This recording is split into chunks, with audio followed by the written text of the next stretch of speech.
يا مساء الفل على احلى ناس في الدنيا وافضل متابعين في العالم. انا مبسوط ان انا معاكم النهارده في حلقه جديده من شقه شبرا. انا احمد شبراوي، والنهارده انا جاي احكي لكم حدوته سريعه عن 4 من الناس اللي اثرت في الرياضه العالميه على مدار سنين كتير. في ناس لسه عمرهم قصير فيها، وفي ناس بدات الحكايه من بدري قوي. بس هي الفكره هنا، انتوا بعد ما تسمعوا الحلقه يا ترى هتستفيدوا حاجه باللي انا هقوله؟ ان شاء الله تستفيدوا، ان شاء الله تتبسطوا، وان شاء الله الحلقه تعجبكم، واكون ضيف خفيف عليكم النهارده في حلقه جديده من شقه شبرا. بعد الفاصل نتواصل.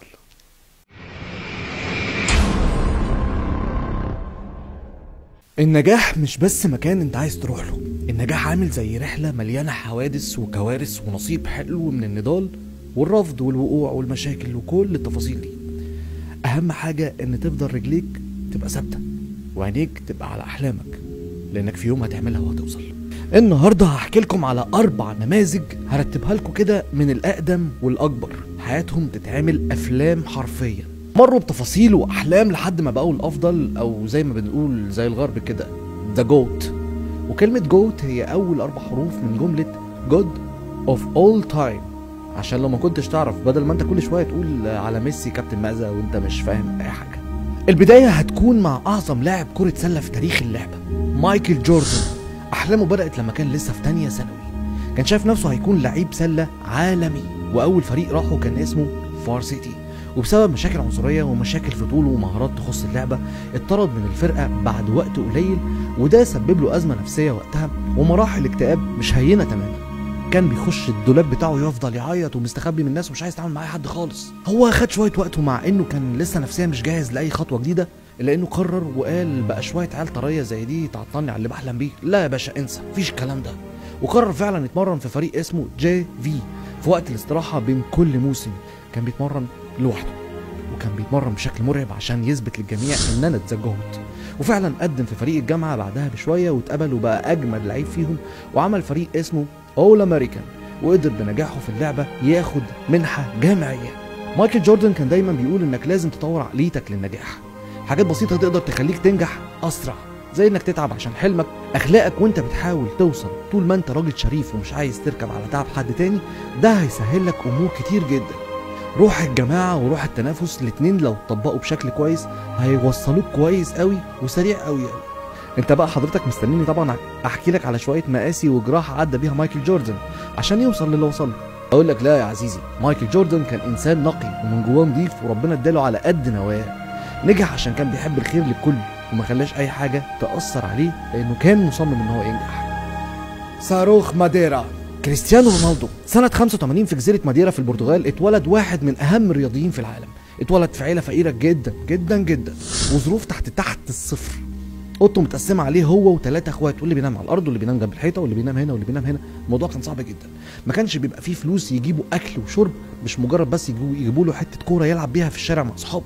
عاش كريستيانو رونالدو حياه صعبه جدا لحد ما وصل 11 سنه، وقرر بعدها ان هو لازم يبدا اول خطواته في تحقيق احلامه لما قرر يروح اكاديميه لتدريب كره القدم بعيده عن بيته مسافه 500 ميل، يعني تقريبا 750 كيلو متر. خطوته كانت مهمه ونافعه ليه جدا لانها حطته على اول الطريق. رونالدو دايما بيقول ان السبب الرئيسي في اي حاجه وصلها هي امه، اللي اتحملت ايام وسنين من التعب والشقه لمجرد بس انها توفر له كل اللي محتاجه علشان يكمل اللي حلم بيه. ذا جوت ليونيل ميسي كوتشيتيني، مواليد 24 يونيو 87، لأب عامل في مصنع وأم عاملة نظافة. بدأ يلعب كورة في سن ال5 سنين، واللي كان بيدربه وقتها كان أبوه. لما وصل 11 سنة اكتشفوا إنه عنده مشاكل في هرمونات النمو، لا بيكبر ولا بيطول ولا بيتخن، وقصته حزينة. أول نادي شافه كان نادي ريفر بليت، لكن ما كانش فيه فلوس تكفي لعلاجه اللي كان وقتها تقريبا يتكلف $900، وده كان وقتها رقم كبير جدا. وزي ما ام رونالدو كانت سبب في نجاحه، ابو ميسي كان راجل فراك ما بيهمتش، شايف ان ابنه في حته تانية خالص، وبعت فيديوهاته لكل كشافين المواهب، واللي بدورهم ودوا فيديوهاته لكاتالونيا لبرشلونه. وتحديدا في 2001 كانوا فاكرينه 18 سنه من الفيديوهات اللي شافوها، لكنهم اتصدموا لما عرفوا ان هو لسه يدوب 13 سنه وبيلعب بالكوره ولا اجدعها ساحر. الموضوع ما مشيش بسهوله برضه، عشان علاجه هيتكلف، خصوصا كمان ان هم دفعوا فلوس كتير قوي عشان يجيبوه من الارجنتين لاسبانيا، ولسه اصلا ما جهزولوش سكن ليه ولا لعيلته. ده غير ان الناس قالت انه مش هيقدر لا يلعب ولا يتطور بسبب جسمه النحيف والضعيف ده. بس ابوه يسكت ينفع والنبي وربنا ما ينفع. راح جاب محامي ارجنتيني عقر وقال له بقول لك ايه يا اسطى، كاتالونيا عامله نوش حلها لي. وفعلا حلوها بعد خناقات وتهديدات من ابو ليونيل ميسي انه هياخده ويطلع على مدريد ويفتح الدنيا، لكنها اتحلت وبدا يلعب ليونيل ميسي. بس الصدمه انه في اول اسبوعين 3 في الناشئين اتعرض لكسر كبير في رجله، وكلهم قالوا في برشلونه ان هم دخلوا رهان خسران مين يا اسطى مهزأ انت وهو؟ معلش بقى تقمصت دور ابو ميسي شويه. لما رجع ميسي وبدا يتصعد للفريق البرشلوني الاول، الباقي بقى انتوا عارفينه كويس قوي. بطل الحكايه هنا قبل ميسي هو ابوه اللي صدق فيه وحارب عشان يحطه على طريق النجاح، وهو كان انجح رهان حصل في تاريخ اللعبه. يوم 15 يونيو 1992 اتولد محمد صلاح حامد محروس غالي. وفي روايات اخرى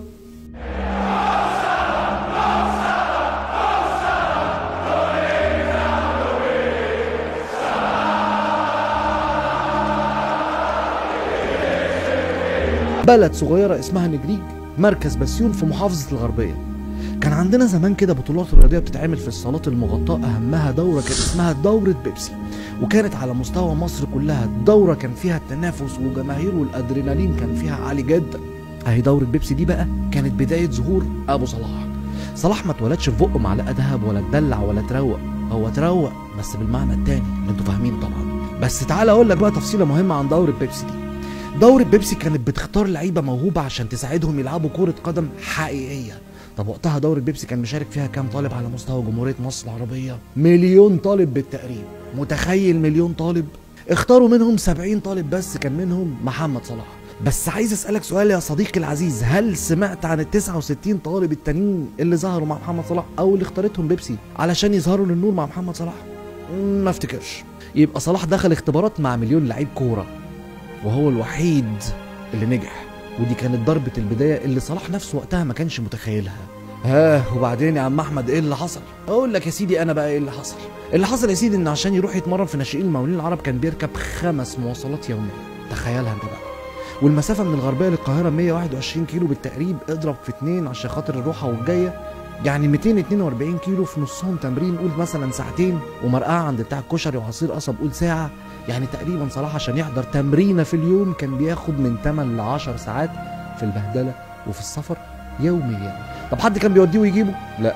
حد كان متوقع اللي هيعمله صلاح؟ برضه لا. اكتر واحد شاف انه موهوب بجد كان كابتن حمدي نوح، ودايما صلاح بيقول كده في اي مناسبة يتسأل فيها عن اشخاص اثروا فيه. النهارده محمد صلاح في حتة تانية في الرياضة العالمية، واسم دايما بيتقال في اي محافل رياضية بتتكلم عن الافضل في العالم. صلاح ما يقلش ابدا عن مايكل جوردن وكريستيانو رونالدو وليونيل ميسي في تفاصيل نجاحهم. فخرنا وفخر الشباب كتير بيحاول ينجح وبيحقق احلامه.